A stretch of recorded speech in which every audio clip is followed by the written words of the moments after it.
Alam nyo guys, thankful talaga ako na nakaligo na ako. Sobrang hirap nang walang ligo guys. As in, kahit 2 days lang yun.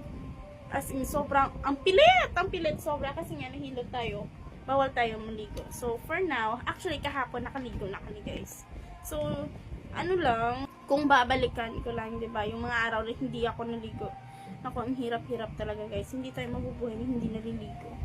So, nandito lang ako sa bahay. Punta ako sa kanila ni mama. So, before ako lumabas, syempre, kailangan muna natin guys mag sunscreen. Kasi sobrang init ng araw. Kahit hindi naman may araw, kailangan pa din mag sunscreen. Kasi yung kalaban natin, yung radiation. Kasi nga araw-araw tayong naka-cellphone, diba? So, ngayon, kailangan natin lumabas. So, tirik na tirik guys ang araw. So, hindi tayo pwedeng lumabas na walang sunscreen. Pas ka ng bahay, parang may kulang kapag hindi ka nag-pray. Diba? Kailangan talaga na kapag umalis ka ng bahay or kahit saan ka man pumunta na may mga transaction ka or may mga ganap ka sa buhay mo, kailangan mo talaga mag-ask ng wisdom kagad kasi you do not know kung anong mangyayari sa'yo sa daan, diba? So, kailangan talaga ng guidance. Ganun din tayo sa sunscreen. Kailangan din mag-sunscreen bago ka lumabas ng bahay kasi iba yung feeling na kapag sunscreen kasi iba yung feeling ng nakapag sunscreen. Parang feeling mo protected ka. Kaya ganun din sa buhay. Feeling mo kung nakapag-pray ka, if you are sealed with the prayer, iba yung iba yung dating. So, dapat full armor palagi. Hindi lang skincare, kundi pati prayer. Diba?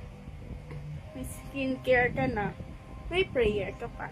So, dapat ganun. So, hindi basta-basta na lumabas ka ng bahay nang wala kang armor kasi mahirap. Sobrang hirap. Diba? Pag nag-sunscreen ka, feel mo talaga na protected ka sa sun.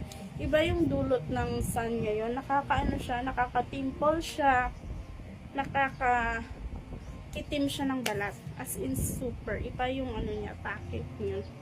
Pero kung naka-sunscreen ka, tapos yung pag nag-sunscreen ka, piliin mo yung may SPF, PPA+++.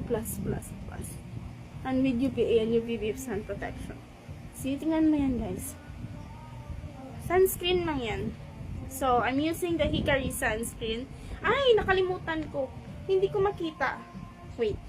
Kung sabihin sa inyo na, ano na tayo? Consumers choice na yung Hikari, diba? Yung old packaging nila, wala pang Consumer's Choice Award, wala pang super brands, tapos wala pang gold brand. So, meron na siya. Diba? Yung ma-receive nyo kapag nag-order kayo ngayon, eto na, meron ng mga sealed.